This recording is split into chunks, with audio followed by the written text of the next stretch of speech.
And this afternoon we are celebrating another aspect of scholarship and of research and pedagogy in our universities with what we hope will be a wonderful book launch.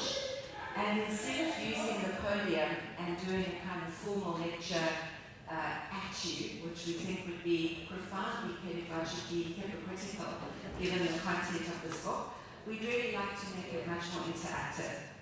So, first of all, thank you so much to CS and to colleagues at the University of Stellenbosch for welcoming me here. It is wonderful to still and many other distinguished guests. Thank you one and all for coming. The second thing to say is that we're kicking off with the book publisher.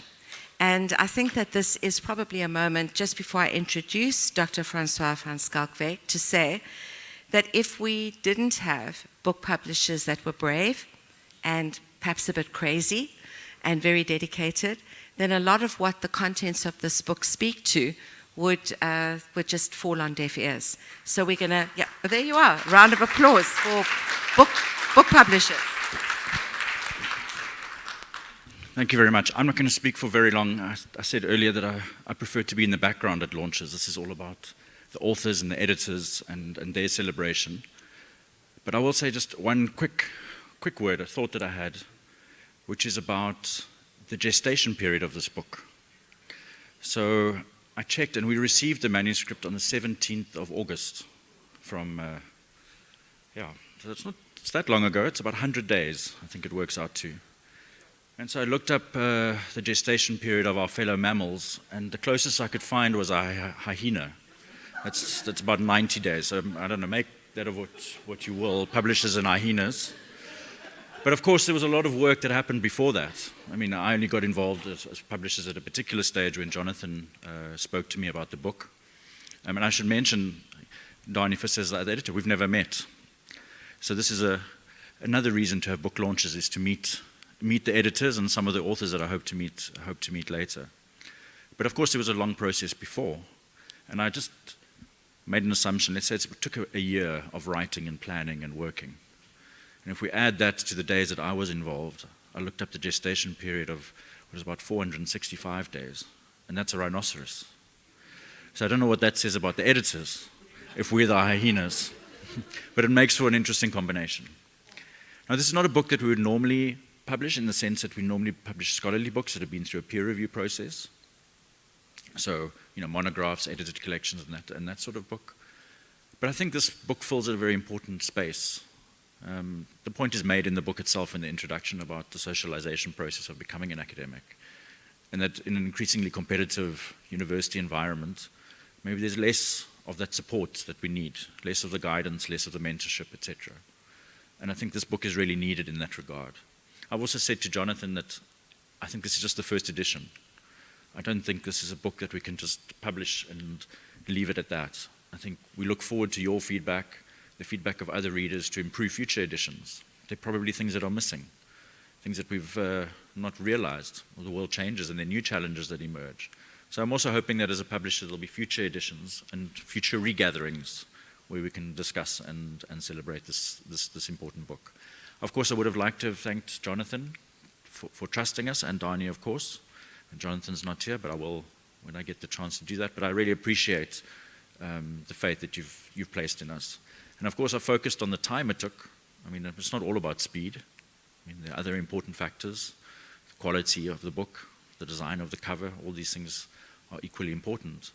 But I'm glad that we got to this point in 100 days, because I think this venue and this gathering is a really important place for us to launch this book. And so I'm glad I wouldn't say we rushed the process, but we kept it at a good pace amongst all other commitments that were there. So thank you very much for coming. I'm going to hand over to Kath, who's going to chair the rest of the session, and look forward to hearing your inputs and questions later on. Thank you very much. Thank you so much. So the order of what we're going to do today, just to share with those of you who don't have the program, is thanks so much to Francois.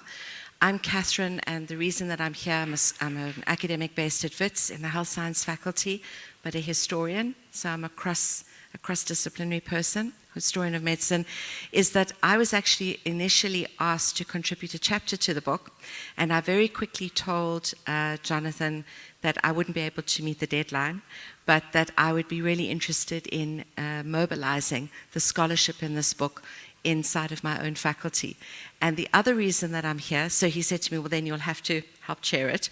The other reason that I'm here is that I've been part of this journey with some of the future professors who are in the room.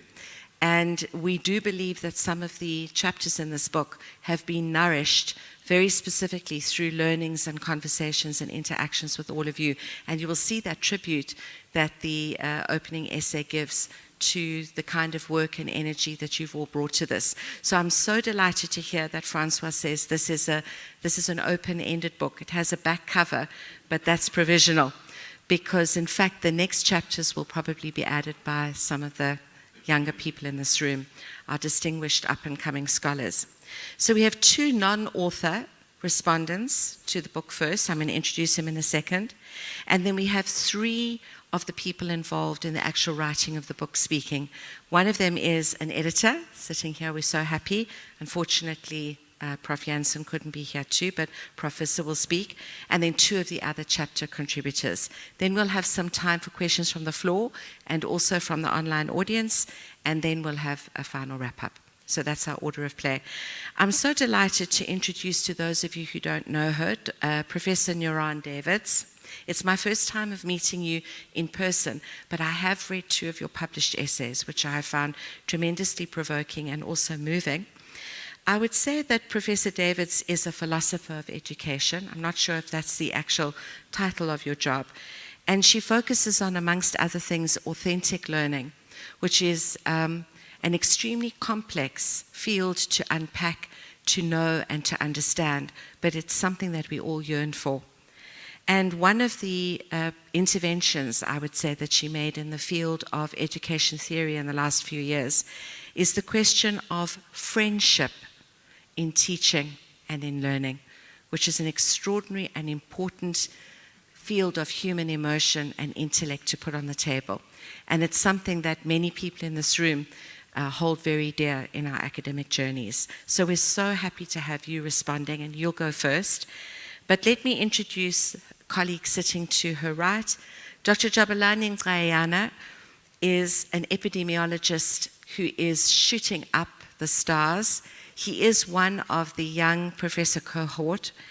He has, in the last couple of years, published papers in his own field, very specific field of epidemiology, but he's also been a brave shapeshifter and has commentated on and taken on the responsibility for speaking to his own field and speaking to some of the door holders and power brokers that have been preventing some of the complex questions from coming to the surface of publications in his own area. This was sharpened, his pencil and his intellect and his courage was sharpened to do this partly by the COVID pandemic. His own background was in the field of another still ongoing pandemic, namely HIV/AIDS. So I'm sure the 2 of them will bring great insight to the reading of this book. And so over to you first, please. Can you join me in welcoming them? Should I stand? Or maybe I could just sit here. Good afternoon, everybody. Thank you so much for inviting me. I should declare everything up front. I apologize for being a philosopher. That's going to be a problem today, I think. The next one is, this is pretty much how the invitation happened. A random phone call while Jonathan was driving. Listen, be a respondent next week. And I go, to what? And he says, there's a book. Where is the book? I'm sending it to you now. Danie, first time I meet you. So good to meet you. And that was the extent of my interaction. The book was sent by Tanya, and that was the way this happened. And then this morning at 6:30, I got a WhatsApp to say, listen, not going to be here today, but I'm sure you'll be fine. Yeah, so pretty much sums up Jonathan's way he operates. But back to the book. So the book, I suppose, one would summarize as a how-to. Every single thing you could, well, not everything, but most things that you would possibly need to survive and know how to navigate this very precarious terrain of higher education. For those of us who are already on the inside, and we of course know those dark moments, we know about the dungeons, we know about the publish or perish narrative, we know how incredibly hard it is to, I think, find a way through the academe. So in that regard, the book really becomes for me a must-have, I would say. And immediately I would agree with Francois, and this is where my critique will come in, that there would have to be a part 2 here. So one of the things that I was intrigued by was the book is called On Becoming a Scholar. Now, the word scholar, this is where the philosopher comes in. The word scholar is a loaded term, and there's very little agreement on what we understand a scholar to be. And indeed, whether we can be as presumptuous to assume that all academics are in fact scholars. So one of the things when I read the book, I was wondering, will this be clarified? And maybe that's for a part 2, because I think it gets used differently by different authors, which also speaks to the fact that there is no inclusive understanding about what we mean by this concept. And it probably then speaks to the fact that the idea of scholarship is yet to be defined, or maybe the idea of scholarship cannot be defined. Or maybe if we try to define it, we lose it. And so maybe the idea of scholarship is something which has to remain in potentiality. It has to be something we pursue, which then places the academic in a perpetual state of motion. And so that's, I think, probably my understanding. I somehow, when people ask me, what do I do as a scholar, I say, I wonder. And wonder with an O and an A. So I wonder about the world around me, and I wander through certain things, wondering why I'm there sometimes, like faculty board meetings or committees. But what also comes through the book, and Jonathan talks about this in his chapter, about this duty-bound, academic duty. And I think everybody who's in academia will tell you, they don't tell you what you're in for. That advert that they advertise about that job and that post, it's a lie. It's not true. What they tell you there is a third of what you're supposed to be doing. Okay? Because nobody tells you about the endless demands on your time for meetings and that wonderful word called committees. And don't talk about the subcommittee. And it's endless, and the review, and putting yourself out there, and attending conferences, and subjecting yourself to all kinds of seminars, it's endless, and supervising. So the idea of academic duty, for me, is, I think, something which we as a collective should unpack more. Because I often think that we are taken advantage of. And it doesn't allow us much room for scholarship. And I do see the idea of scholarship or scholarly pursuit as being quite separate to what it means to be an academic. I think being an academic is a professional designation that links you to a particular institution. But what it takes to be a scholar is quite something else. And I don't think necessarily that a book can provide you with those answers. But what the book can provide you with are what to look out for and possibly what not to expect. The final point I'd like to make, and this is possibly because of my own work, is that I don't see being a scholar as separate from the institution. I think by virtue of our designations and our appointments, we automatically become located into the spaces in which we work. And so what happens is that we become a part of the space in which we find ourselves. And that space has a profound influence on how we are able to establish our academic identity, and then, if we work hard enough, our scholarliness. And so there's a thing for me, when I looked at the different chapters that the book covers, which is really extensive, and it's really wonderful what the authors have done in providing us their own personal insights. It really does help. But there's something else that happens amid all of those different, I think it's 7, yeah? Amid those different chapters, there's something called being an academic. And that's all the soft stuff, the philosophical kinds of nuances of what happens to you as a human being. Who are you in relation to what you do? How do you shape that identity? How do you sometimes dislocate yourself from your space in order to salvage that identity? Because let's face it, sometimes university spaces can paralyze, can constrain who we would like to be as scholars. So for me, I would just want to conclude my response by saying that I really hope that the authors, and I don't know, perhaps you could just show me where you are so that I have a sense. Where are the authors? Don't be shy. Great. Thank you so much. I would like to invite you to really get into a part 2 almost immediately, because I think you've started something. But it's really going to be so, I think, incumbent upon you to push that even more. Because I think in South Africa in particular, we have not forged a collective sense of what we understand by being an academic and then being a scholar. Thank you so much.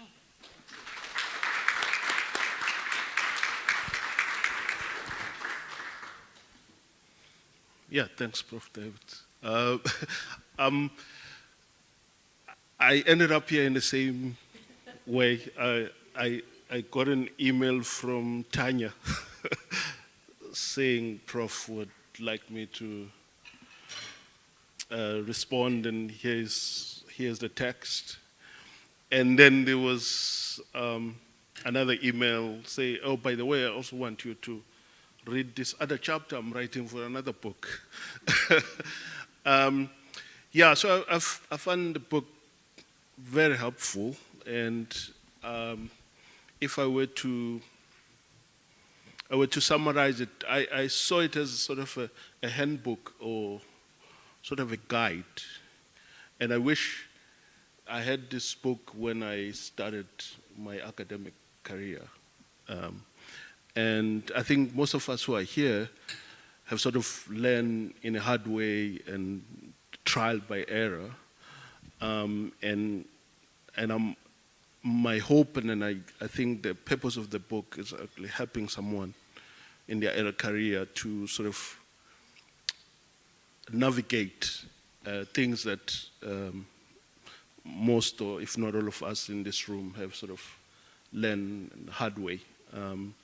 So, and it covers, it's very comprehensive. I like, it covered all the aspects. So most of the things as an academic, you're told, you know, it's research, it's teaching and learning, and then it's service, or in other institutions called community engagement. But it extends further than that, and other things maybe soft and not maybe considered important in our career, and how also to navigate those aspects of our career. So it's a very interesting book. I read, there were certain chapters that I would like to go back to and read even more. and I'm looking forward to have a copy that, as I said, it's to me it's a handbook. It's a reference. It's something to go to, because it covers all aspects that even at the moment you may not be dealing with that aspect, but at some point in your career it will come. If it not, you are not have already gone through it. So yeah, it's and I agree with Prof. Davidson. I don't think this is a once-off, and I think there will be more iteration of the book. Thank you. Thank you so much. I slightly have to disagree with you, but in a very friendly spirit, that it's not only academics starting out that should have this book. My response to it also is shaped by my late middle age and many other factors of my personality which are evident. I think that it would be really wonderful if senior academics read this book, because one of the most challenging things facing younger scholars and as aspirant scholars, and definitely academics at all stages, is the bean counting and algorithm-driven personality disorders that are infecting our Taylorist, managerialist institutions. And so what you picked up on about what is a scholar, and what you've picked up upon about navigating, these are the core promises of this book, that there are dispositions that you can cultivate that can strengthen your resilience in the face of often hostile, non-scholarly requirements. And that to do that with deep learning, and even if you're drawing on another person's scholarship to do it, references to a canon and an accumulated body of knowledge, that you can strengthen your position, whether it is in dreaded committee or subcommittee meetings, or whether it is in saying, I would like to take more time to write this piece. I am not going to measure my so-called output in 2.9s or 3.47s or horror 0.25s. I'm going to measure my production against the benchmarks of my own knowledge field, my own curiosity and my own passion and drive. My teaching is going to be rich and profound with my own knowledge and vulnerable to my own uncertainty. I'm going to be able to explain the limits of what I know too, and use that as a strength with my colleagues and not as a weakness. And I'm going to be allowed to grow as a scholar and a pedagogue and a server of my community, and not expected to come in like a Coca-Cola bottle that'll be exactly the same as the next person. So one of the things for me that I would actually recommend is that we ask all our heads of departments and all of our deans and DVCs to read this book. I remember the book that was moving around a few years ago that was about like the fifth form of a university, like the Concord version. You know what happened to the Concord? I feel as if every South African university dean and vice chancellor was quoting it. And this book is from the bottom up, from the soil of experience of scholars based in South African universities, many of whom are not of South African birth. So yes, I do think that it's a wonderful asset for people who are in the first 10 years of their career to use. But it would also be really interesting for people to read it who have been maybe ground down into this kind of Taylorist, Fordist system, and to sort of reignite the idea across the academy of what we actually are up to and doing. So what we're going to do now is we're going to ask 3 of the actual authors of different parts of this book to come up, and we'll ask you to maybe come and sit next to Prof. Himmler, or maybe to our wonderful book publisher, Francoise, just because we don't have a lot of chairs here. And if I can please ask our 3 authors to come up to the stage, and we're going to get a chance to ask you questions as well. Professor Visser, Professor Nkomo, who I think is, where did I see Stella? I know she was here at lunchtime. Okay, maybe she's just stepped out for a minute. And Dr. Cyril Walters, who I've already seen. Can you come up? I'm sure Stella's just stepped out because she was talking about this at lunchtime. Maybe we can ask the two of you to come up so long. And I can just perhaps say a few words of introduction, although the books which are available straight after the presentation will tell you much more about both of these individuals if you don't know them. An esteemed professor that many of us have been reading papers that you have written, Professor Visser, particularly I'd say the last 10 years of your life when you were in an acting role, but a very profoundly important role at UCT, moving from your position as Dean of Law and then into leading research and then into stimulating in that university an approach to cultivating a new professoriate.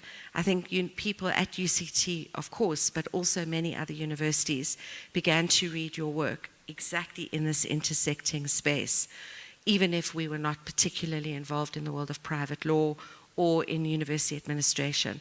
And so one can see the coming together of your mind and Prof. Jonathan Jansen's in this extremely witty and interesting to read, but also very, very helpful opening essay, and the way that you've obviously shepherded these papers into being. So it's really wonderful to have someone of your years and years of experience in not only South African universities, but also in German, as a visiting university in Germany, universities in the United States, your own journey through South African universities as a student and in the Netherlands, and you bring a lot of that profound reading and learning to this. So it's great to have you here. And in a sense, at the other end of the academic journey, a very profound thinker that I had the great pleasure of having the most uproarious dinner of my entire life. All roads lead to Tanya a few months ago. It's such a pleasure to meet you again, Dr. Cyril, this time as Dr. Cyril Walters, as an actual scholar and academic. Of course, I had read your paper in the South African Journal of Science and had understood from joining webinars and a couple of really interesting Zooms and read some of your own blog on your own personal website, another publishing forum that you use with such, I think, such profound wisdom in a way that us older academics are not aware of how to use that platform. I was aware of the thinking that you were bringing to the philosophy of managing spaces and ways of being in universities. And the fact that you're in a business school, if you will remember, delighted and tickled me no end when I met you. But now that I've had the chance to read your chapter and to read some of your other papers, because of course I dug down through the hyperlinks, I really can understand how your contribution is not only speaking to issues of gender, the public-private divide in the home, the roles of men as fathers and as lovers and brothers and caregivers, and the role of women and their nurturing expectations and then the realities that they face in academia. And in a sense, therefore, put your paper into the space of, okay, this is a book about the private, this is a chapter about the private domain of academia. I think we can see much more than most of us would have appreciated in the last 2 years, how this essay, in a sense, should have come at the very beginning of the book. You see how we're all rearranging the book already? Because it's a book about the world that we step out of and then into as we go into our academic departments. And it's that liminal space that we've already heard a description of. So I really, really appreciated reading it, and written in this very scholarly way, which is fascinating compared to the blog world that I followed and the Zoom world and the online meeting world.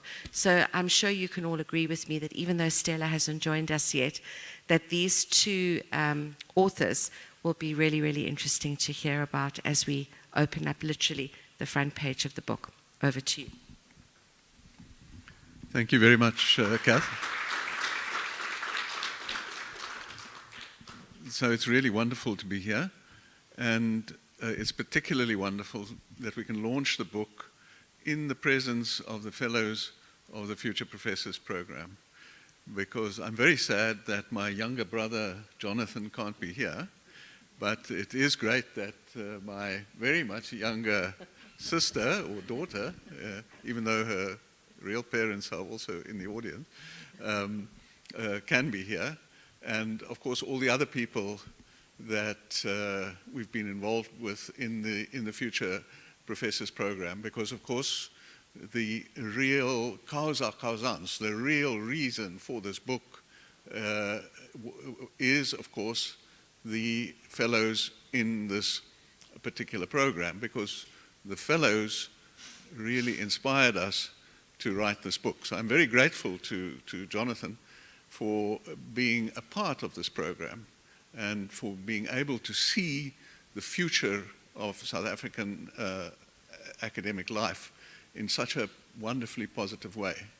So Jonathan can't be here today, but I'm very glad that some of my colleagues from UCT are here that I've had a long journey with to understand how one takes people through this very complex thing of being an academic, being a scholar, or something of each. It is a very complicated thing. So here today is Lynn Holness, that I probably had the longest relationship with in this regard, and Gail Ramon, and Christina Pather, and Pete Meissner.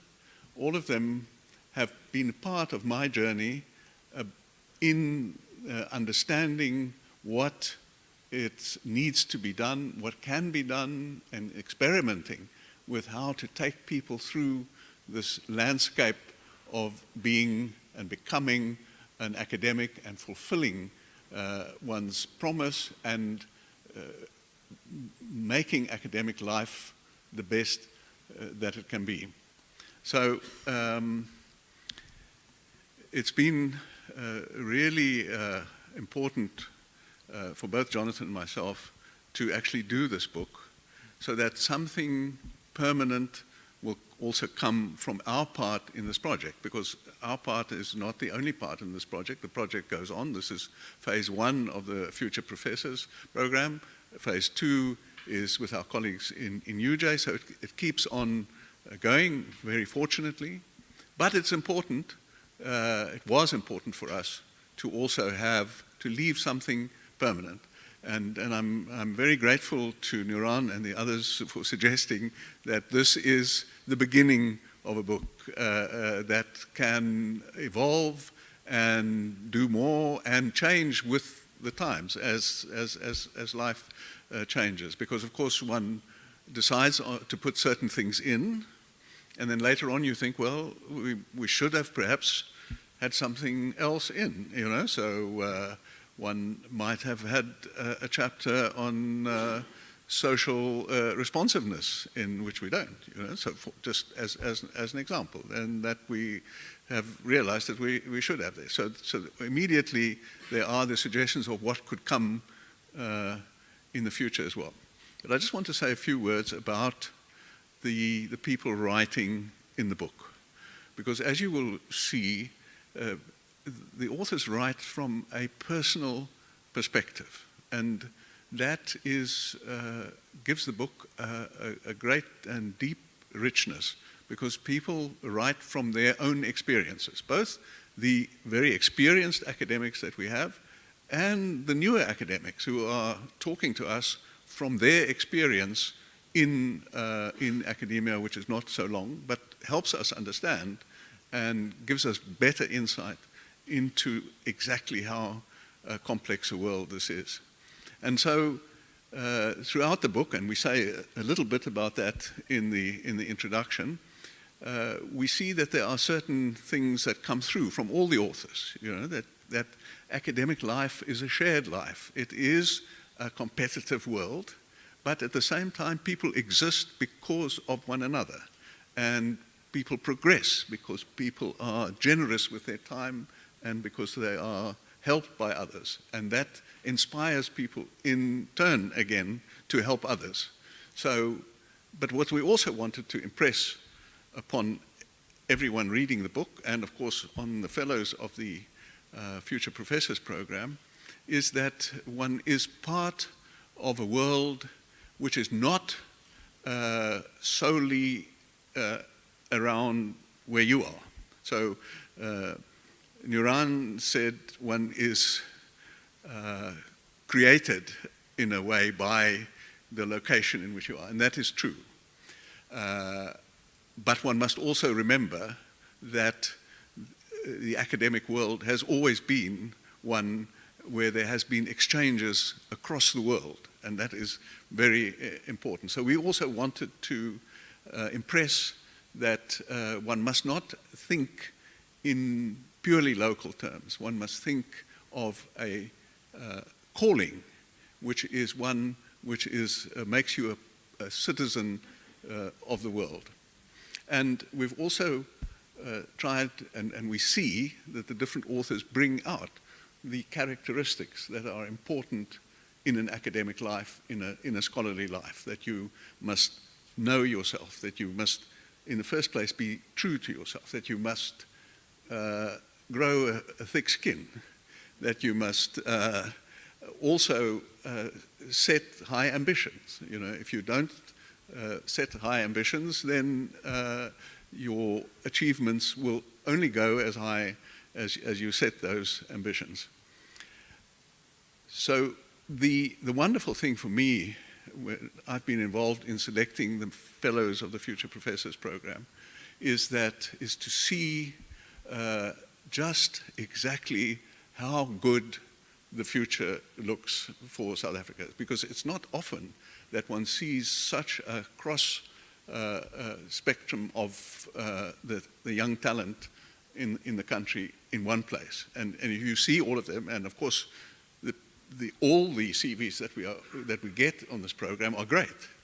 But then, of course, the ones that are selected from all those CVs that we get are, of course, the kind of CVs, the kind of people that one can see are going to take the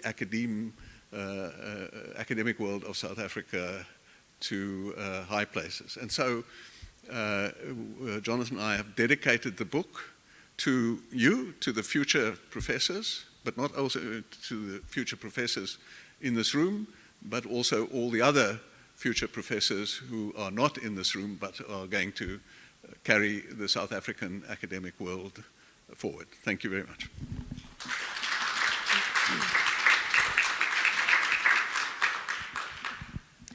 Okay, so I was told I must be here, and I didn't know I'm going to speak, but I'm going to speak about what I wrote about. And I titled my chapter, The Mom Penalty. And it was quite a cathartic experience, actually, reflecting on being a mom for the last 5 and a bit years, and being an academic and doing a postdoc through those toddler years. So I sort of had like a crucible phase in my career, which was my postdoc, and it just so happened to be during lockdown, which meant that I didn't leave the house with my then 3-year-old son. And I reflected on how come, that I was still successful, and yet at the time I was a mom. And I'd like to say on the outset, whatever I say about women here, I don't negate that men don't experience it. But it's exacerbated for women. So the guilt and everything that you feel as a dad is there, but we do know that the lion's share of domestic duties, of childcare, and whatever happens in the home falls with the mom, and that's what we do know, what happens. And so, firstly, I want to thank my mom and dad. I'm sure I'm the only person that brought their mom and dad, but there's a reason for that. Because I can't do what I do without familial support of my parents, of my sibling, and other people I've allowed into my life to help me with this. And so looking and reflecting about, just the chapter, what I wrote about, there was this notion of home that completely changed for me. Often I could come to the office and sort of have more time to write, to reflect, to do what I need to do, but I had my boy all the time, and so it became a period where I probably saw more sunrises than I ever saw in the first 40 years of my life, because the only solitude I got was when my son was sleeping. And so that was one of the mom penalties, that sleep deprivation was just something that you had to do. And so home became a sort of a contested space, where before it was just a, as we said, a home from work. Now it was a work from home. And obviously my son got the biggest table, because you give your children everything and the most comfortable seats, and you just work where you can. And so how home changed, I write a lot about guilt, because you're riddled with guilt. You're riddled with guilt when you're not working, and you're riddled with guilt when you are working, because you're feeling guilty that you're not spending time with this child, and everybody tells you it passes by, and don't let it pass by, because they'll be 18 and then they don't want to be with you, and so you want to be present and a present mom. And then you get a call saying, oh, have you finished that review that I asked you to do yesterday? Because some people just have a whole lot more time than you. And I think that often colleagues want to understand it, but they often don't get it. And so it's that trying to explain, this is what I deal with as a mom. I can't make a meeting 8:30 because I do the school run. And so I might have to start it in my car and then end it at home, but that's just my reality. So I think dads deal with this, but it's not only just being a mom, being a female, you know, in many of our departments, in many of our faculties, there are very much patriarchal type of behaviors. And so the caring, the nurturing for students often falls on the female academic, doing administrative tasks, because, you know, often it's seen as we do it so well and you're so good at it, you've got to do it. And so there's all these, you know, gender type of responsibilities that one has to start taking that keeps you away from your writing. And so it's not only being a mom, but being a woman also that I write about. But yet it was an, you know, enormous satisfying time for me, intellectually, career-wise.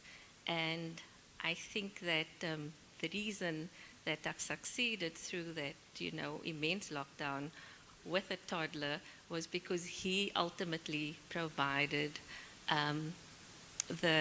he was the impetus for me wanting to be successful. And so I'm grateful for him. And you live for him, but I think it is possible, but nobody tells you that there is a penalty. And I can't really articulate what exactly that penalty is, but in my own, you know, biography, it's worth everything. So thank you.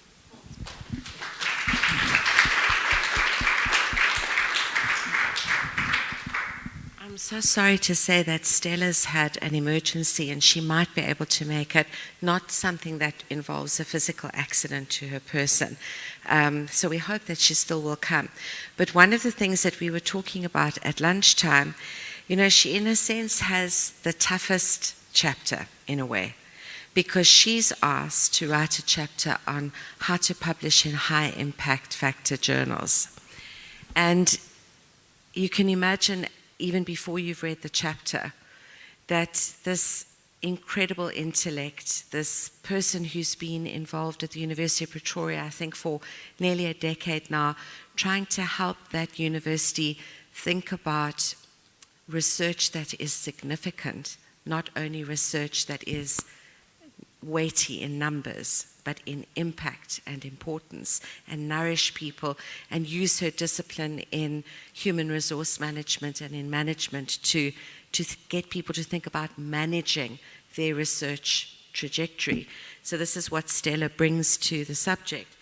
And she, on the one hand, has to do what we all have to do, which is to support the idea of peer review, which she deeply does, and of scholarly dialogue with experts in your field, and nourish the importance of elitism in the sense of people moving towards excellence, which is what everyone in this room aims to achieve, and recognizing the excellence of our community of scholars.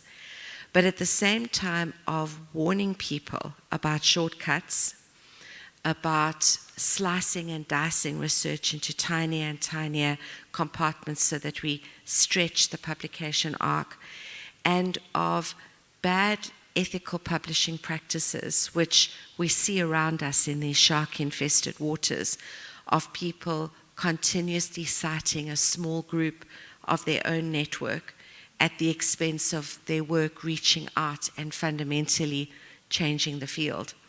And she has this interesting paragraph, which I'm sure you as an editor read, and probably also the book publisher. I just have to put my glasses back on, sorry. She says, a well-respected scholar encouraged me to think, this is when she was a young scholar, of writing and publishing as a scholarly conversation with others in my field. And she talks about how that begins and how to nourish that all through your publication journey. And I think that one of the things that comes out so powerfully in your chapter is the way in which people in this room and in our country and in the world are beginning to create, and it's already happening at quite a high level, a layer of publishing and citational circuits that's not captured in the academic journals, and which is highly influential, and even becoming more influential than conferences or in-person seminars. It can include, and it shades into what we're doing today, but it will include blogs, it will include social media posting, it will include even TikTok videos, but certainly engagements that are captured online. And Stella is encouraging us to see the interpolation of this. And in her particular case, she speaks about coming towards the end of her academic career, looking back. And again, with the same note of hope that you both end your papers, your chapters, she points to the enormous opportunities that are febrile and are underneath us, and asks questions like, so who is the person or the entity forcing you to publish only in this way? And she offers a number of really rich suggestions about you working with your community of peers to, if there are straitjackets or impediments to your publication trajectory, to thinking collectively and not only competitively or in an isolated way about solutions. And obviously we hope that the Future Professors program structure is one that will allow many of the people in this room to give each other that kind of solidarity. Yes, ambition, absolutely, striving for excellence, but also a sense of people moving towards an understanding in their field together. So I'm sure she would have had many wonderful comments to make that would have been additions to that. But in a sense, her paper is the one that goes right to the jugular, and it's really, really worthwhile reading as well. Jackie is also an author in the audience. Would you like to come up and say a few words about your piece, because we don't have Prof and Nkomo here, Jackie? I'm sure the audience would value that. You wrote it together with Neil Ruiz, who we saw coming in from Fort Hare this morning. Maybe a few words about what you were setting out to achieve would be great, and then we'll open it up. Thanks, Kath. I didn't introduce you. I don't think I need. I think they know who I am. So, Neil and I decided to write a paper together. Neil and I have done a lot of things together, but this is the first time we've attempted to do that. So let's take it 2 or 3 steps back. When you meet Jonathan, and this was about 2010 in my case, Neil had by then had some experience of working with Jonathan at the University of Pretoria. One of the mantras that Jonathan has for anyone in the humanities and social sciences, the so-called book disciplines, are that there are phases in your life. Your first book, your second book, your third book. And part of the way of listening to Jonathan is determining what makes a book your first book, which is then obviously the book you get by transforming your thesis into a scholarly book, and not just sort of taking out the chapter on methodology and the review of the literature and then publishing it, but properly converting this book into a scholarly book. And then the second book is most probably that book that sets you up for the professoriate. And traditionally, these things work in sort of 6-7 year phases, which interestingly enough is most probably how the NRF rating system also sort of, if you hit it the right way, you sort of set yourself up for the next phase of your rating career. Now, here's the little joke. So Jonathan tells Neil and I he'd like us to write this book about how to write a scholarly book. And the only problem is that in my case, my second book got published before my first book.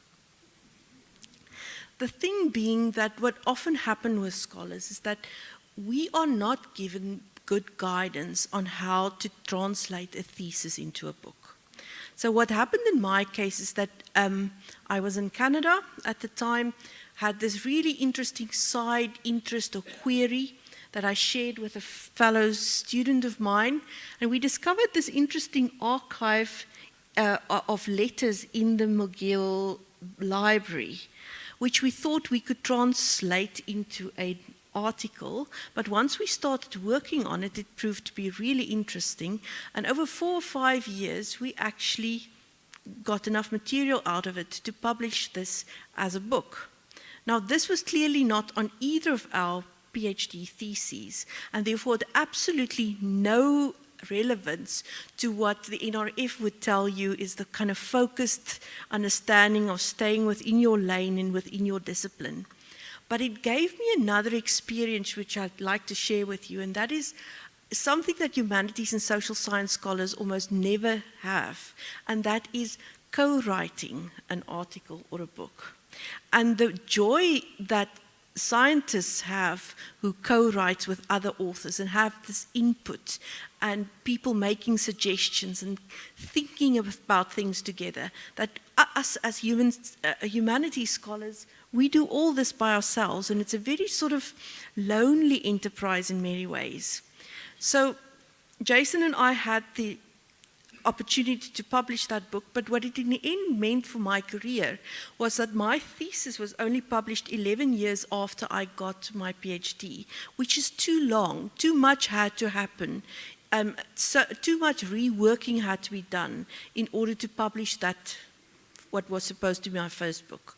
So the point of this chapter for both Neil and I was to walk and think through what it means to publish that first book, the one that you convert out of your thesis. And the problem is part of it that it comes at this inflection point when you're also applying for a job. And the moment you apply for a job, you get into the institutional pressures of what it means to be a scholar. So now you've got this wonderful rich source of publishable material, and the first thing a probation period tells us is you need to publish at least 1 or 2 articles per year or do this and that in order to qualify for promotion or to reach that period where you finish your probation. And in the process, what many of us do is we then start to salami slice our thesis and publish pieces and pieces of it, and often in fairly low-level, low-impact journals, because it's easily publishable and it'll have a quick conversion rate in order to meet those numbers for the university, but secondly also to give us that much needed research funding that we need. And in the process, the book is chopped up and it's never published as you would like to do it. So the purpose of our chapter was to walk you through what is probably about a 2 to 2.5 year period after finishing your PhD and how to reach that stage where you can publish a book. And I think the criterion to sort of end after what Cyril said was that the criterion is also the thesis is something you write for somebody that gets paid to read it. Your external examiners and one other person, your mother. The book needs to be a different beast. The book needs to be read by a broader disciplinary audience outside your field as well. And it needs to be good enough for people to be prepared to pay money to buy the book. And that's the difference. That's wonderful. Thank you, Jackie. I'm so glad we asked you to come up from the floor and speak. I mean, we've got book publishers here, and many of us are book readers, but we do have many scientists in the room who are publishing extensively. Oh, Stella, you've come in. Thank you so much. We're so happy to have you here. I've probably done violence to your chapter by extracting a small quote. Thank you. We're so glad that you are over this immediate crisis. Thank you so much. I did introduce you to everybody just to say it had something to do with financial fraud. Yes, now, so sorry folks, I wanted to be here. I came especially from Langebaan to be with you. And unfortunately, it was somebody pretending that they were the APSA fraud department. Isn't that, I'm shocked. Yeah, but I got suspicious because, you know, they tell you nobody should ever ask you what your OTP is. And then this is not, I don't want to bore you with this, but this is why it's good to be always suspicious, having doubts. And I said, this doesn't feel right. And so anyway, I called the real fraud department, so everything is fine. So, but what can I don't know what questions they had. Well, we're just about to open it up actually to questions, and Jackie came up and described the chapter that Neil and her wrote on how to publish a monograph. And what I tried to describe at least some of the nuances of your chapter about publishing in significant journals, and capture a few of the other nuances. But one of the things I was just going to put to the audience, and then we're going to take questions from them, is how many scientists in the room, particularly people in chemistry, in physics, and in fields where experimentational work is valued very highly, are thinking of publishing a monograph? Would you mind waving your hand if you fit that category? How many engineers are thinking of publishing a monograph?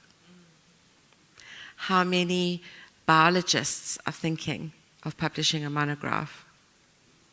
How many mathematicians are?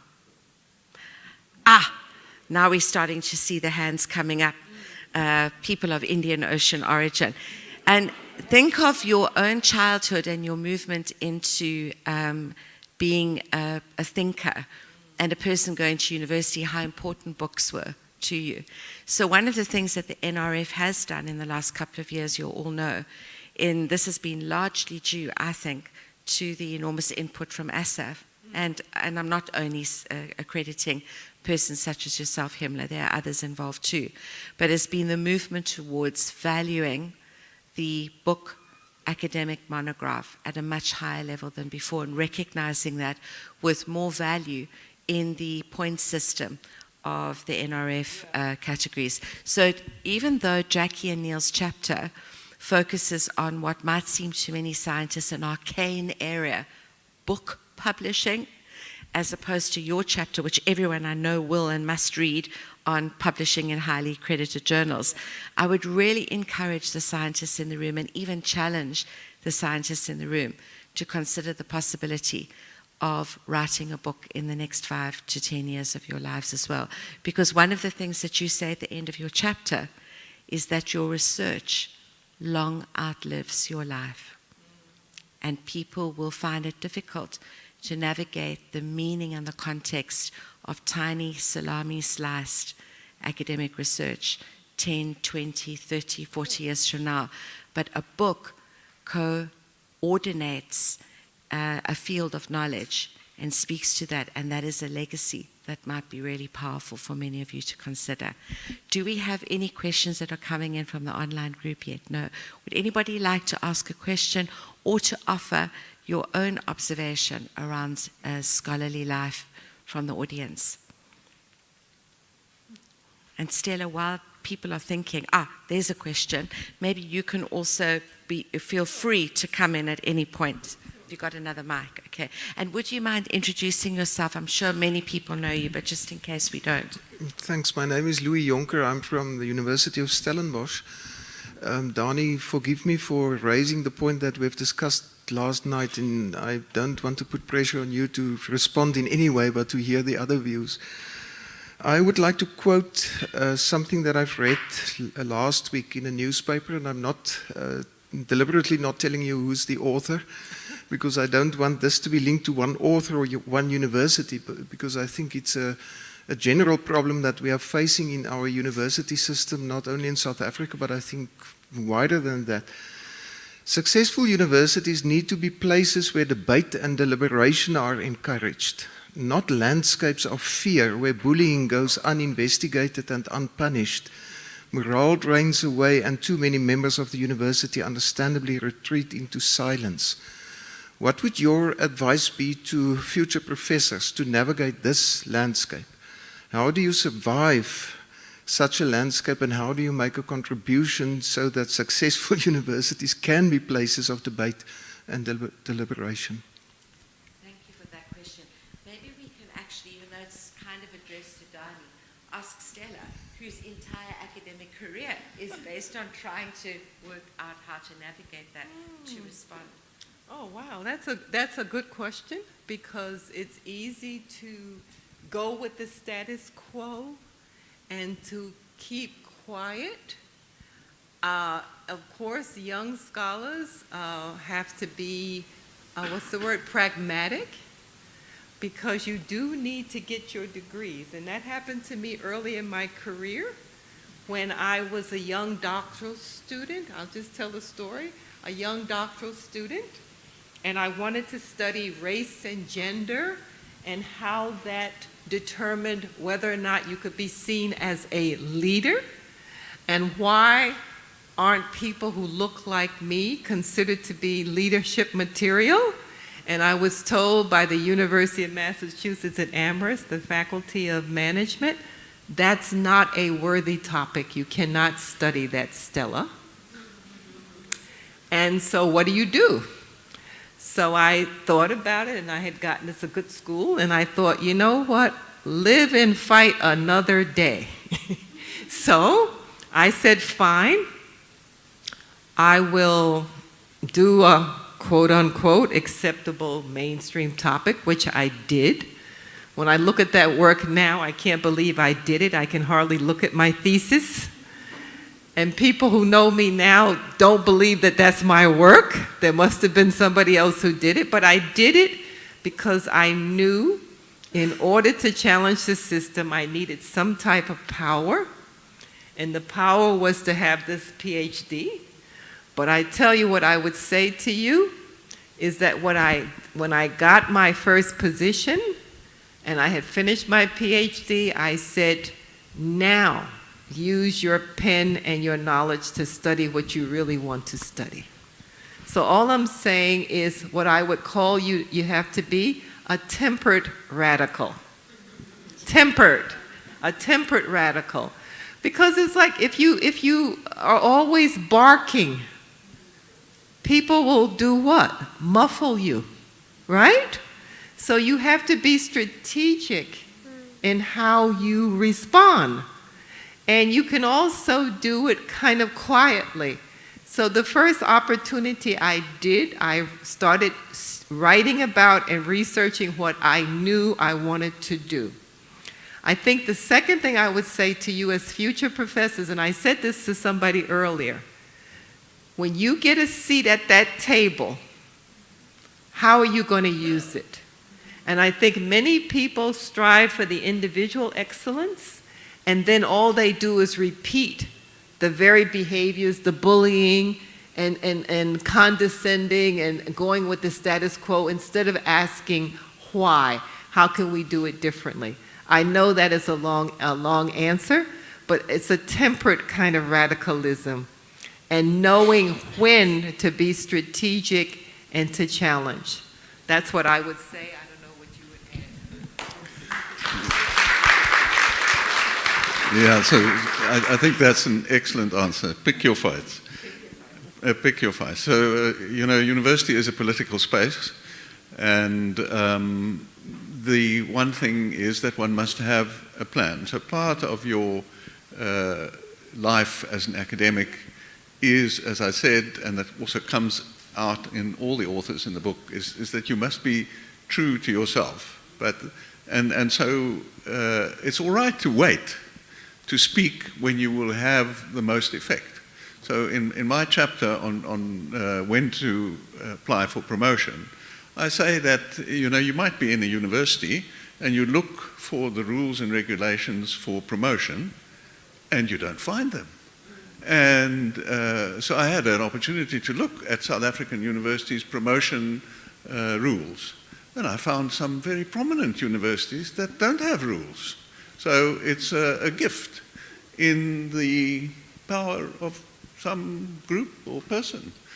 And so the advice that I give there is, when you have moved through the ranks, then rage against that, But pick your time, because if you start complaining it when you are applying for promotion, it's not going to be very effective. So take action when it will be most effective. But the important thing is, if something is important to you, do take the action, because whenever one should speak and you actually never speak about that, you are always sorry about that. So how not to have regrets is to actually find the right opportunity to speak.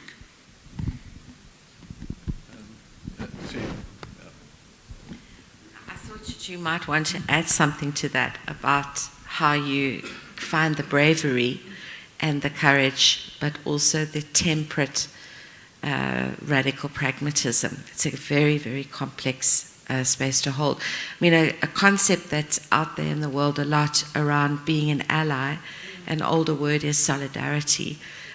Building solidarity so that there's mutual respect.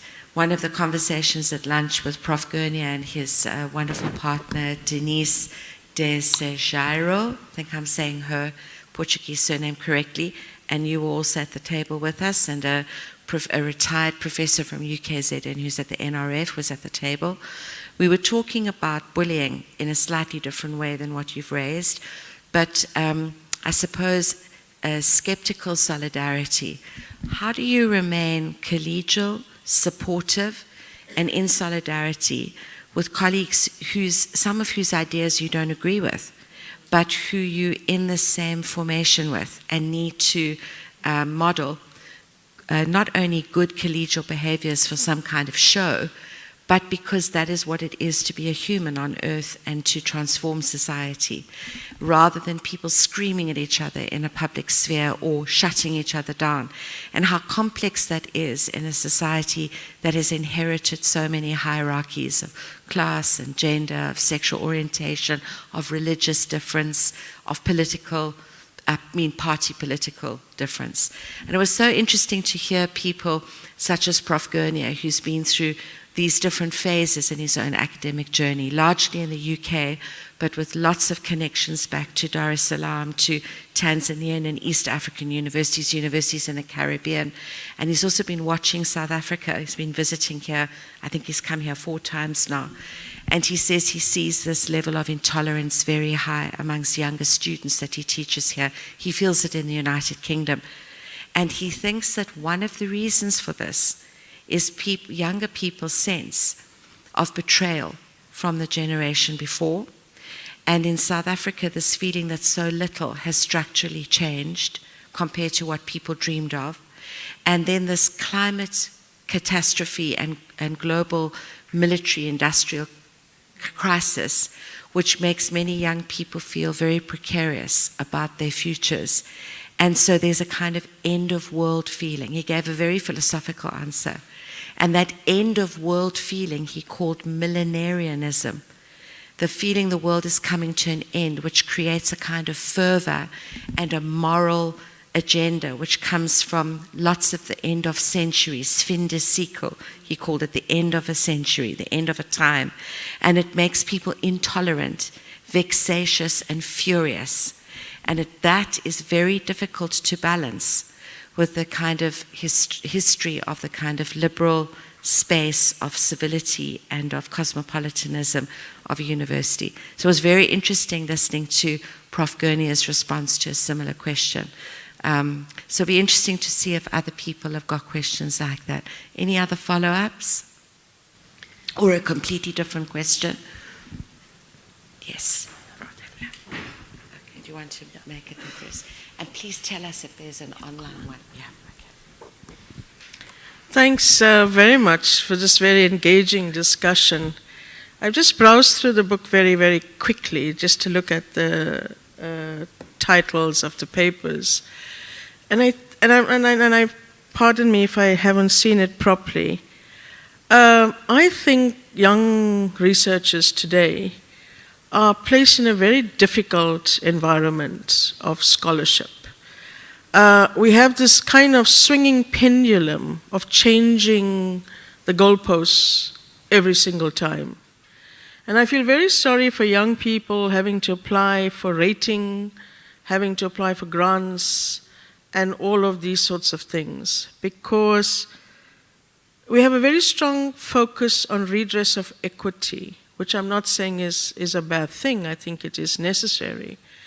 But it's coming at a price of crippling other opportunities for the young people who are not the right color in the system.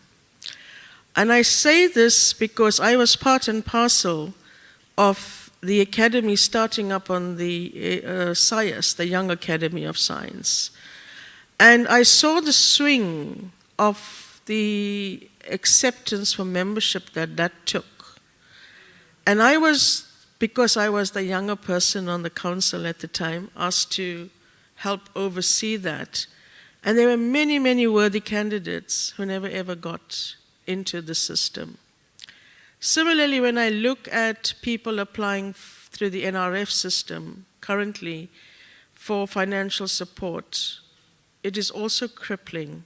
You're giving opportunities, and I, as a person of color who's been in the system from apartheid to post, our democratic era, I know what I'm talking about. So I'm not, digging at the system unnecessarily.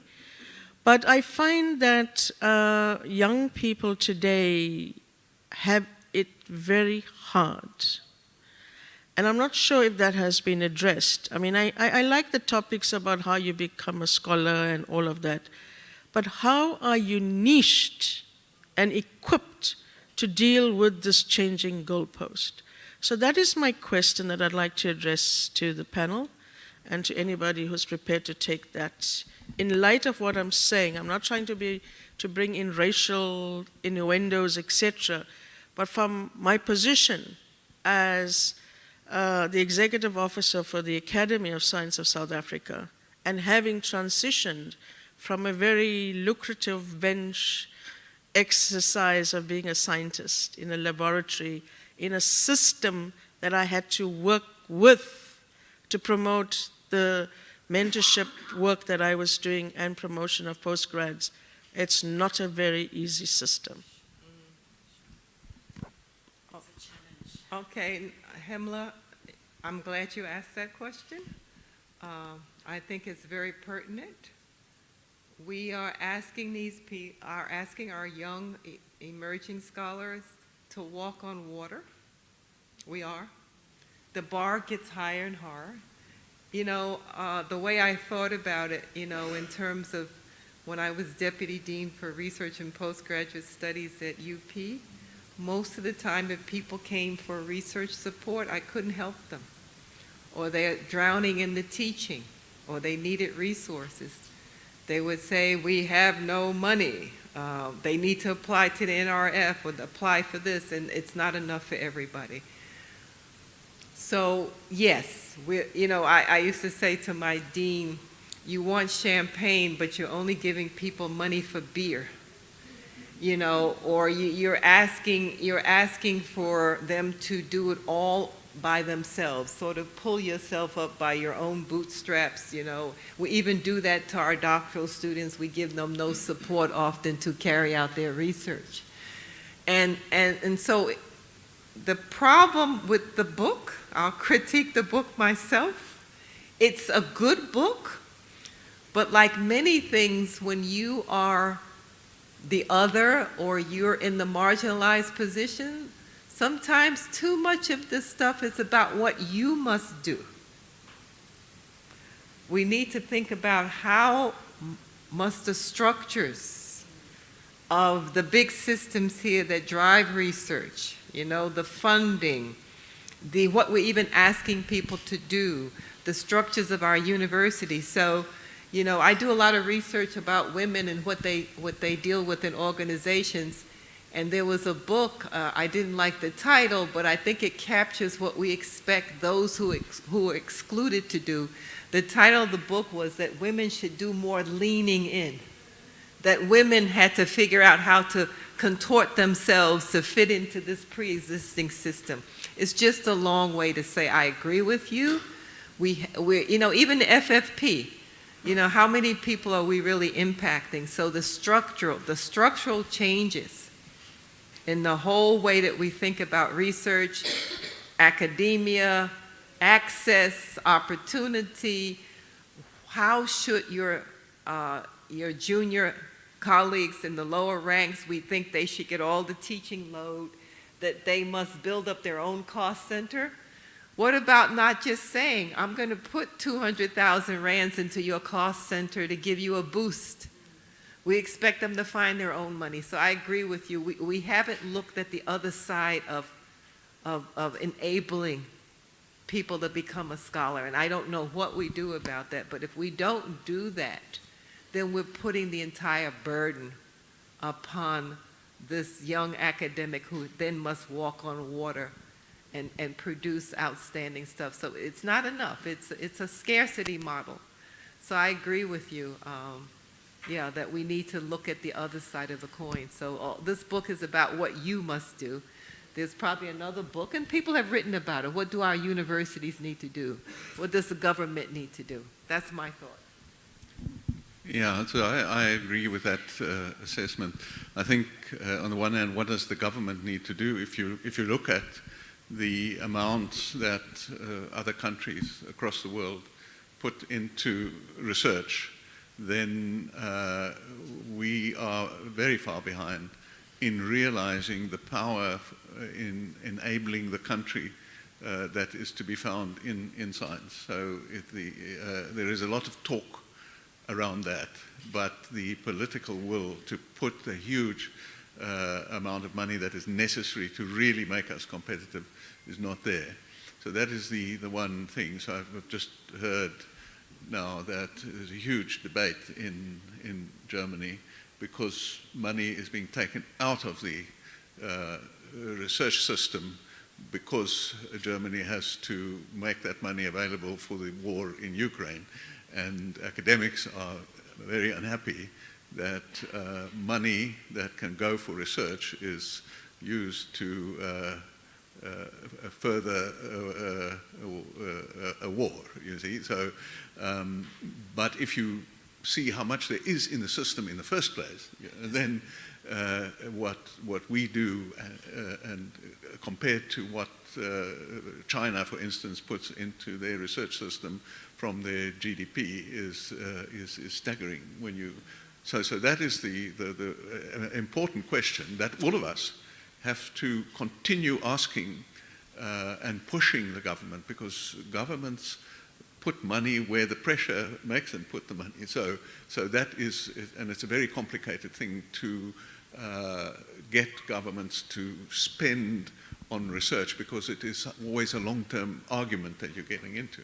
The other side of what universities can do is, of course, in the research offices.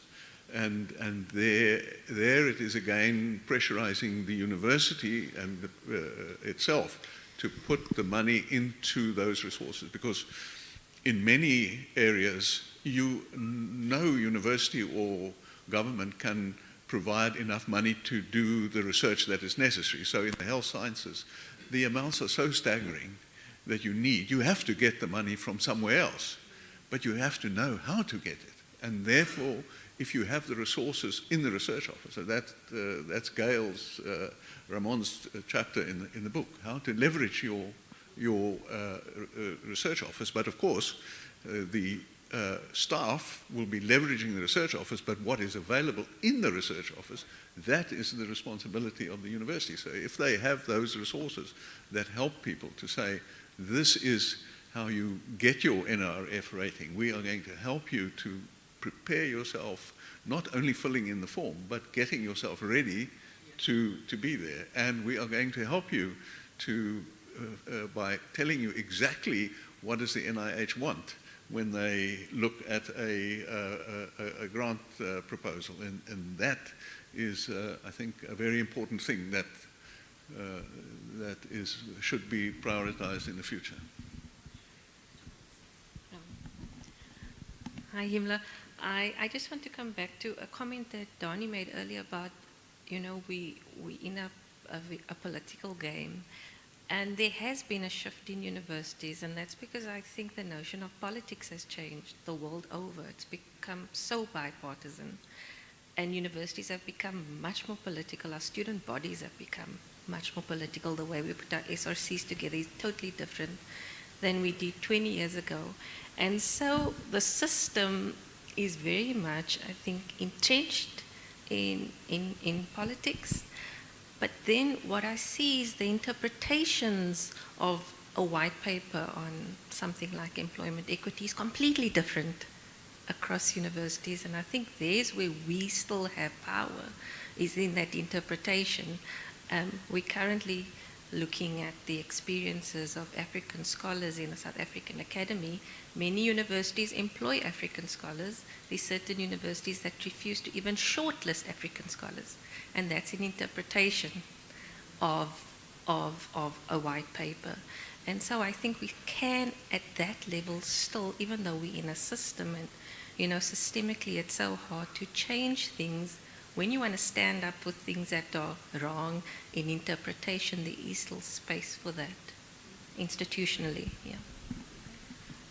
We're going to take a question in a second from the audience, which you'll read out. But just one thought. Valerie Misrai, who has chapter 7 in the book. By the way, there are 23 chapters in 8 sections, I believe, not 7. Valerie, who is a tuberculosis expert, globally recognized, was at Wits for many years and moved to UCT. And I wrote a short biography of her for a medical journal once. She's an outstanding scholar, and she's not here today, so I hope she doesn't mind me speaking about her chapter briefly, but it fits to something you're talking about. When it came time for her to try and in-house a group of her outstanding postdocs that she cultivated, we're getting nods because obviously Himna knows the story. There might be other people in the room that know the story. Makes me very angry, this. She worked with a group of fantastic young future professors, and they were all funded at Wits in this big project on so-called soft money, which is what she had to do these huge clinical trials, costing an enormous amount of money, linking to lung research and tuberculosis. And we've got people from similar fields in the room. We're talking hundreds of thousands of rand per day for some of her work. So she did exactly what a mid-career scholar was supposed to do 20 years ago, and she went out and she sourced enormous globally competitive grants. And she attracted to her center the best and the brightest on the African continent and from South Africa. And they did everything they were supposed to do. They published an enormous amount. She was an A-rated scholar soon, this and that. Her cohort were more profoundly published by far than ranked professors. But they were the precariat. They had no health insurance. They had no secure position in the university. They were not part of any committee.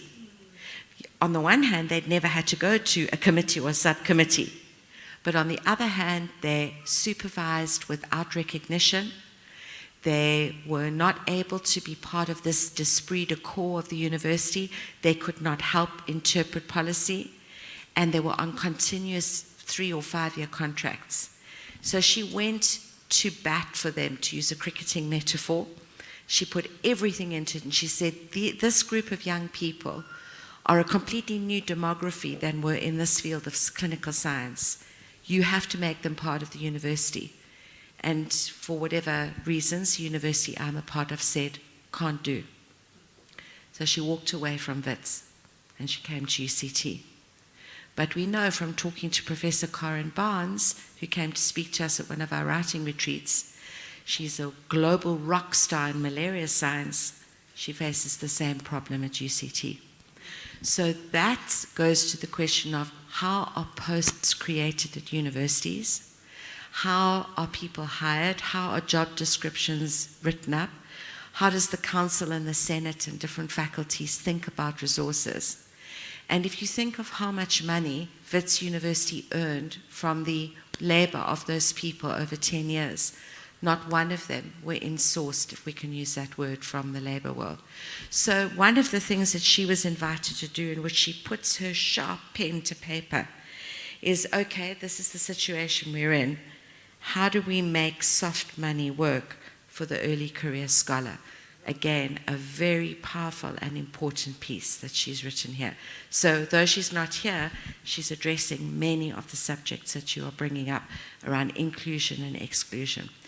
I would like to ask, I know it's a hard question because in a way I'm exposing you, but if you feel free to say, is there anybody in this room who's struggling with being that kind of insider-outsider? So-called high-powered job on the one hand, high scholarly expectations, but no safe space within the academy. I know of at least 3 of our young professors who in 20, 30, 50 years ago would have been in absolutely secure academic jobs. And of course, because of your knowledge of universities in other parts of the world, I hear from my colleagues in Germany, in Italy, in Scandinavia, it's often very, very difficult for people to get formal appointments until they are well into their mid-career and on soft money. So it's not only a challenge of the South African Academy. So that's yet another layer of inequality and complexity. Let's go over to a question from our audience. Will you read it out for us? Sure. This question is from Dwayne Boyson. It's for the panel. He says, please share your thoughts on the role or position of the academic in an era of disinformation.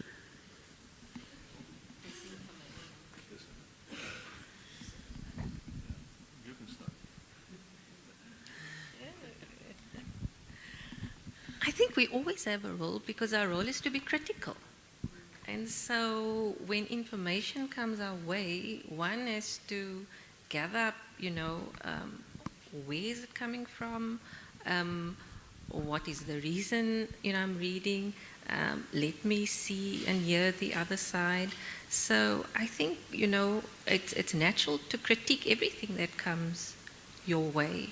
And so in terms of the media, we try and understand, the left and the right and everything that comes in between.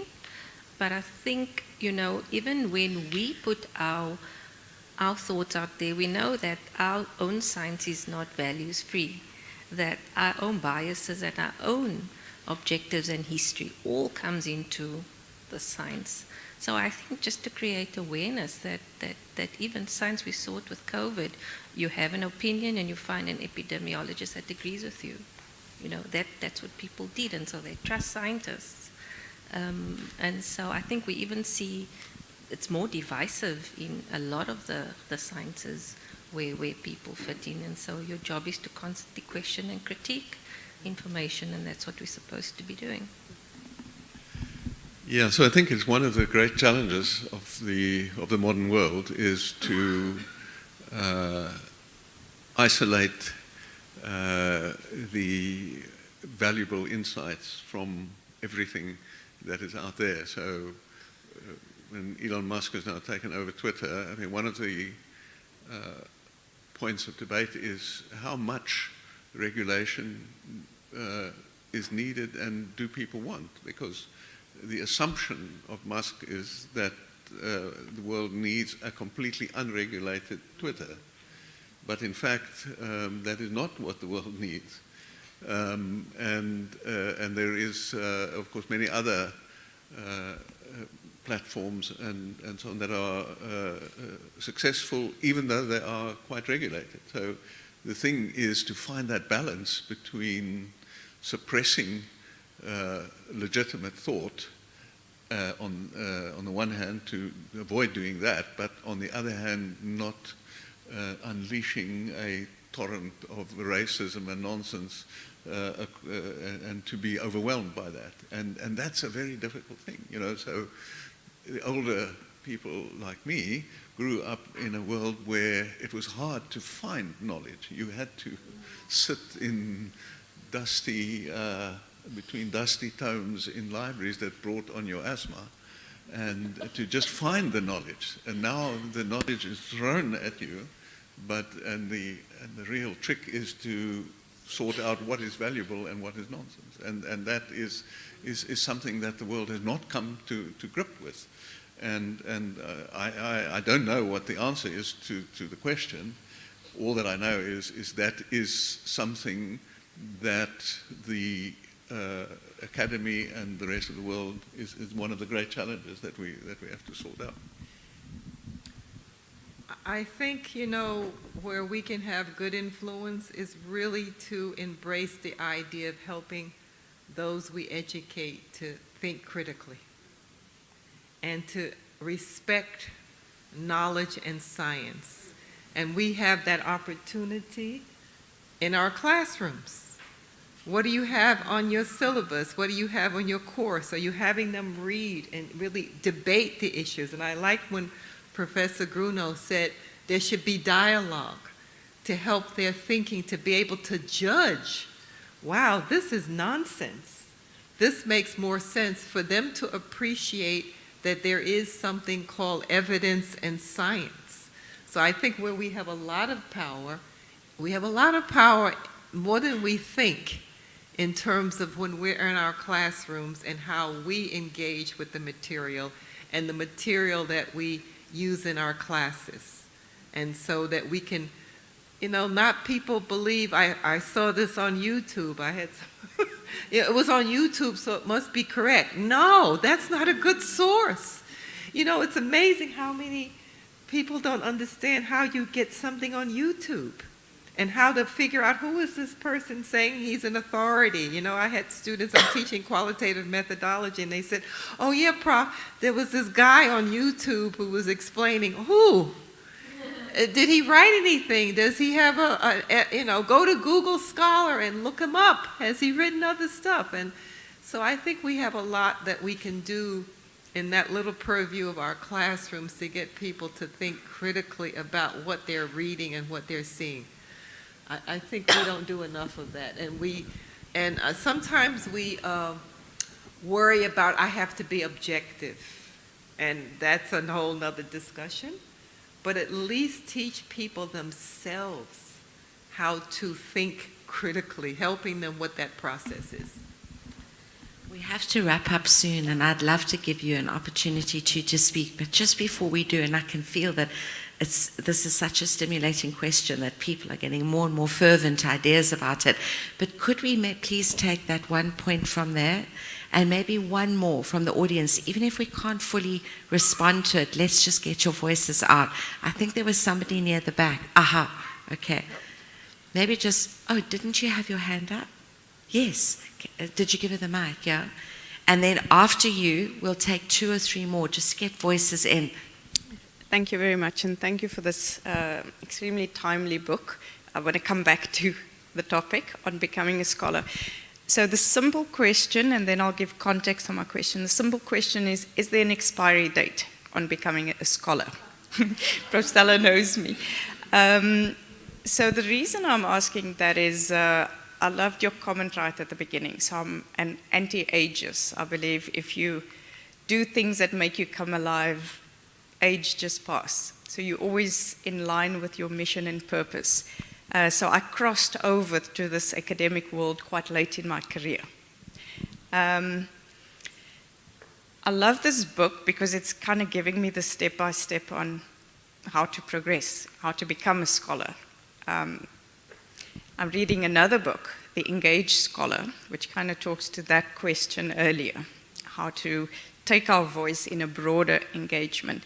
So my question around it, is there an age limit to becoming a scholar? Because I entered this world at quite an advanced age.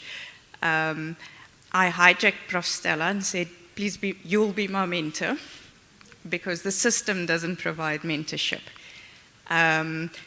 I do whatever I need to do to hustle to figure out the system. So I'm a change expert. I believe in system change, but that's a very different conversation, and that's going to take really long. If I need to become a scholar, what do I need to do?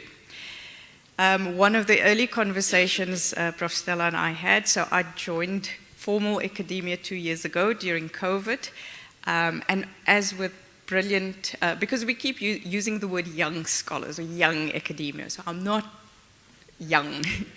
Entered in, became module head. Day 2, I'm module head. On day 50, I'm head of program. So currently I'm head of program, I'm module head, and I serve on a number of committees. I'm still trying to publish the PhD stuff.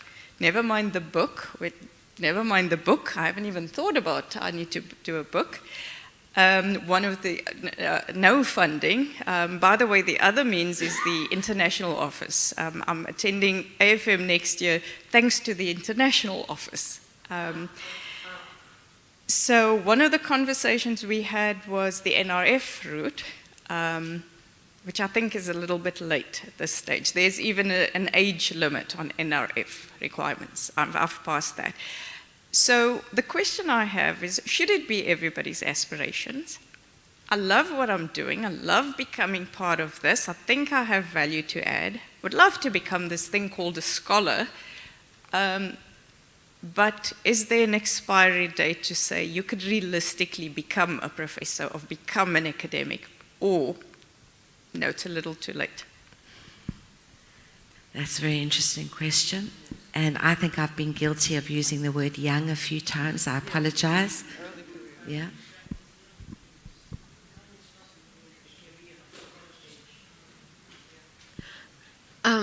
I think it was like, I've been thinking about the whole like post-truth environment as well.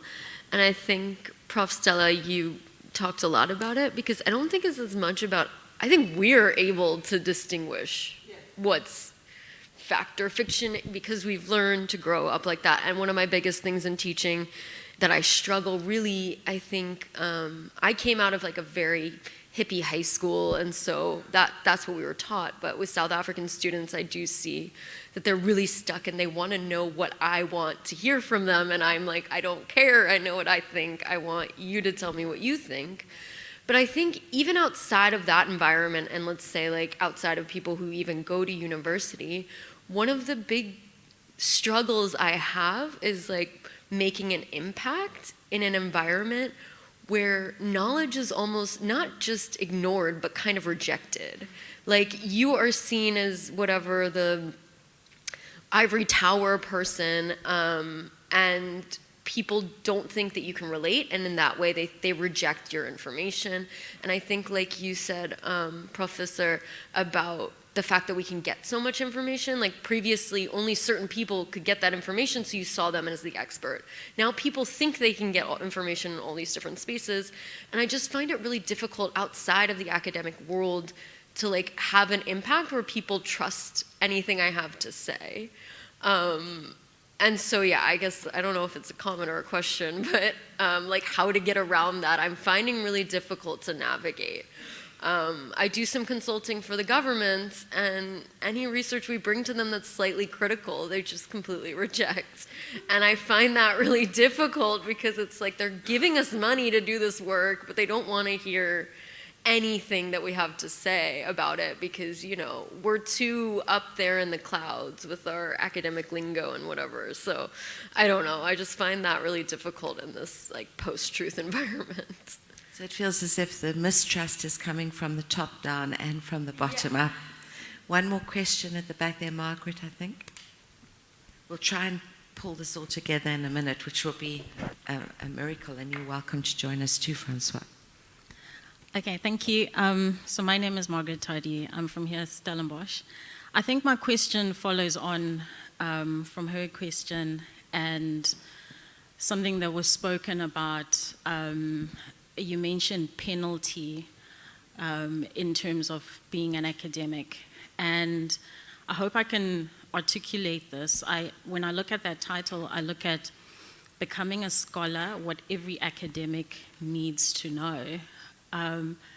Is being an academic being a scholar, or does an academic become a scholar? And is being a scholar an identity? And does this identity have room for personal identity within it? Or is it something that is all-consuming? Because for me personally, when I came into academia, it became this all-consuming thing. Where is the space for personal expression? And, you know, is scholarship independent of gender, race, all these other things? So is it something that is equal access?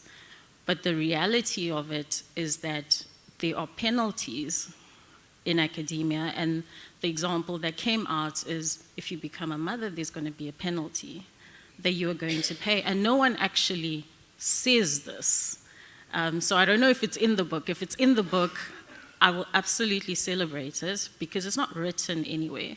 There are these things, and I think in the beginning it was mentioned that being a scholar, what does it mean to be within the space, and how is it going to affect who you are as an individual? So those are just my thoughts around there, and I just wanted to hear a scholar and an academic, are they the same thing? And is a scholar something different, and is it an identity which has room for freedom of being whatever?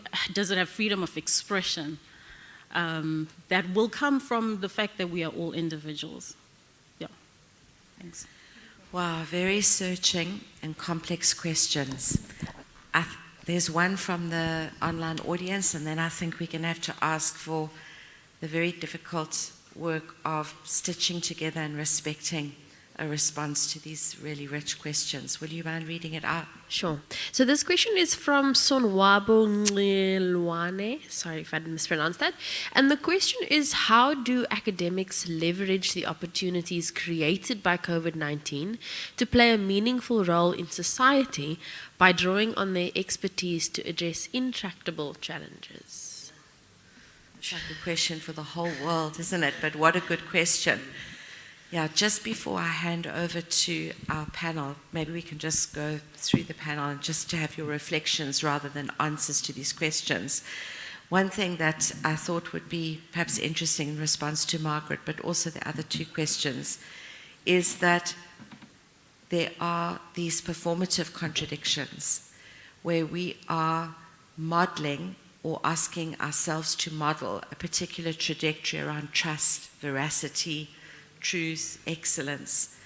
And we often inside of institutions find people placing barriers to that form of being with the argument that it is unprofessorial, or it is this is not what this university does.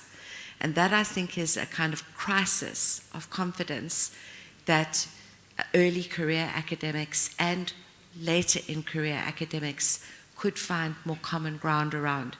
And if we can't pull that off better, Margaret and other colleagues, how can we expect students to feel confidence in our space and our process, because a lot of what's going on behind the scenes in academia, and maybe that's right back to the very first question, is actually visible in a way that it might not have been in the past to our students. And so that's something very complex to think about. Many of our vice chancellors and senior academics are speaking in the public domain.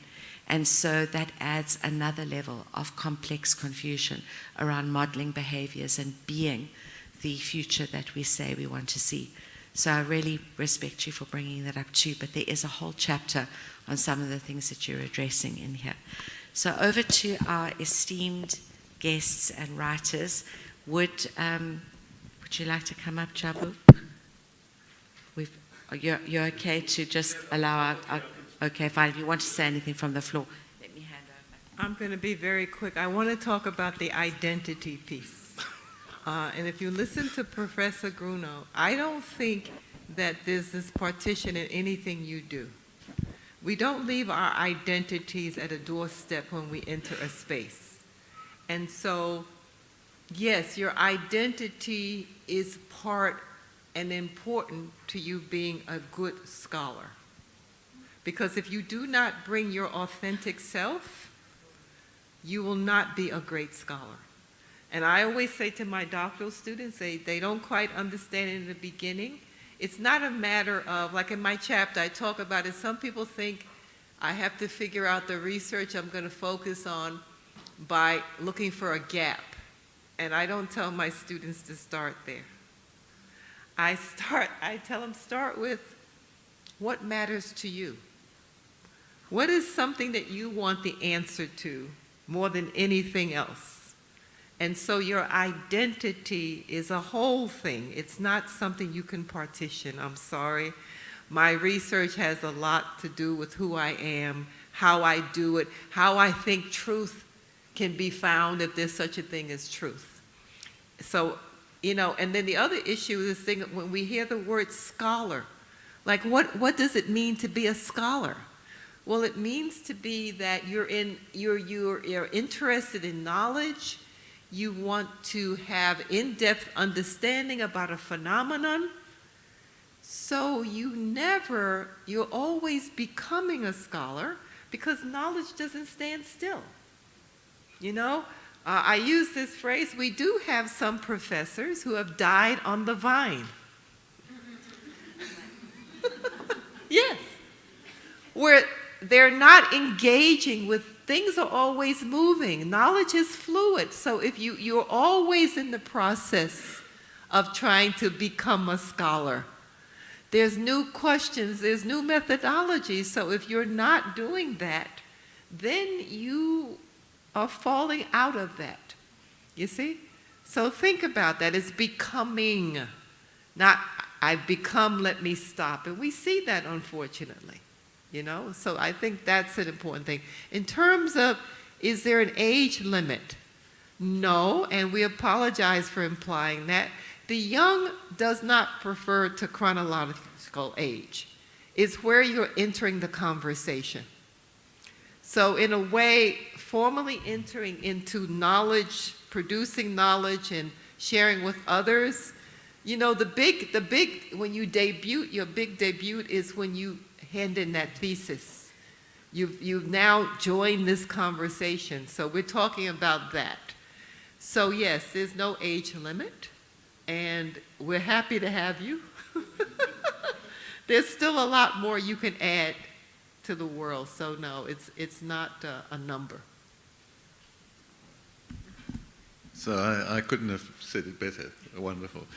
I just wanted to say, many years ago I saw a movie, I can't remember its name anymore, but two students of an older professor who's in hospital and dying, sitting at his bedside and then talking about the time when they studied under him and all the things that they got up to and reminiscing about the past. And then the one says to the other, we were young then, but we didn't know it. So I think perhaps you might be in the same position there, but I just want to endorse that. There are such wonderful stories in academia of people who started at all kinds of different ages and made a wonderful contribution. So one can start at any time. And I think also just to say about scholarship, it is a thing that has many dimensions in a university and in the world, but all of us make what scholarship is. And I think I want to absolutely agree. One is always becoming a scholar or a different scholar by the questions that you ask. So the questions that you put out there, the things that you care about, as you find answers and ask deeper questions, you are making scholarship and becoming a scholar in your particular way. Yeah.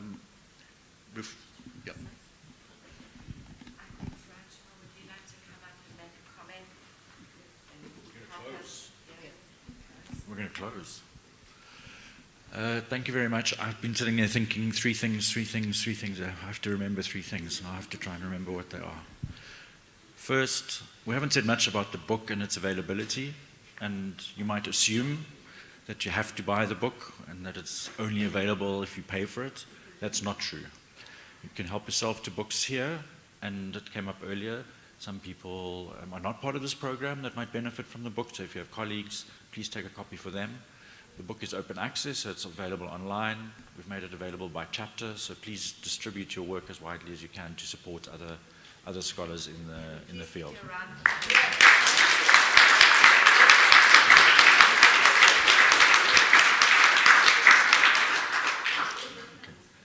You're going to have to do another round of applause, because the second thing I had to remember was to thank Tania and Emily, because they've done a huge amount of work.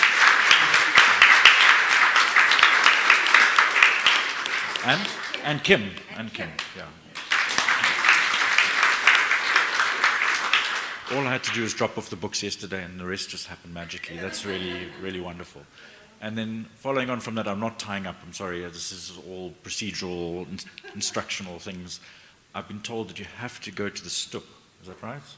For a group photograph. Oh, okay. And that'll be the end, and then you'll be rewarded afterwards. Okay. Thank you very much, and thank you very much, Catherine, as well.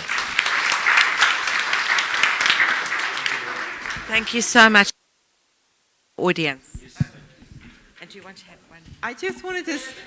I wanted to say something about the book, and I think it was said in the introduction very well. This is not a how-to book. Do you hear me? This is not a how-to. You have to. We say it's a compass, maybe the most, right? General direction. You have to create your own path and use your own critical thinking. You don't have to swallow this thing whole. Please. Each of you has your own scholarly voice. Yes, I can tell you my story. I can tell you how I did it. You must find a way of creating your own journey. You can learn from others, but please, just as our voices are unique, unless you're Trevor Noah, who can imitate everybody, you got to find your own unique scholarly voice. Why did you decide to get into this knowledge business?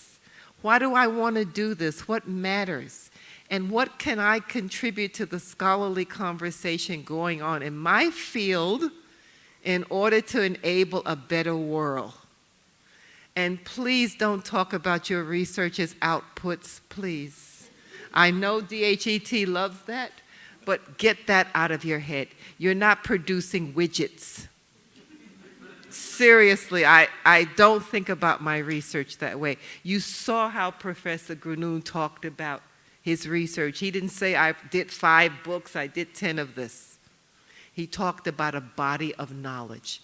So you must respect your own scholarship and the scholarship of others. It's not outputs. Thank you. End of my story. Thank you so much. Photos at the back of the hall now. Okay, focus at the back of the hall now for instructions about what we're to do, and feel free to come and get these beautiful compasses to take with you.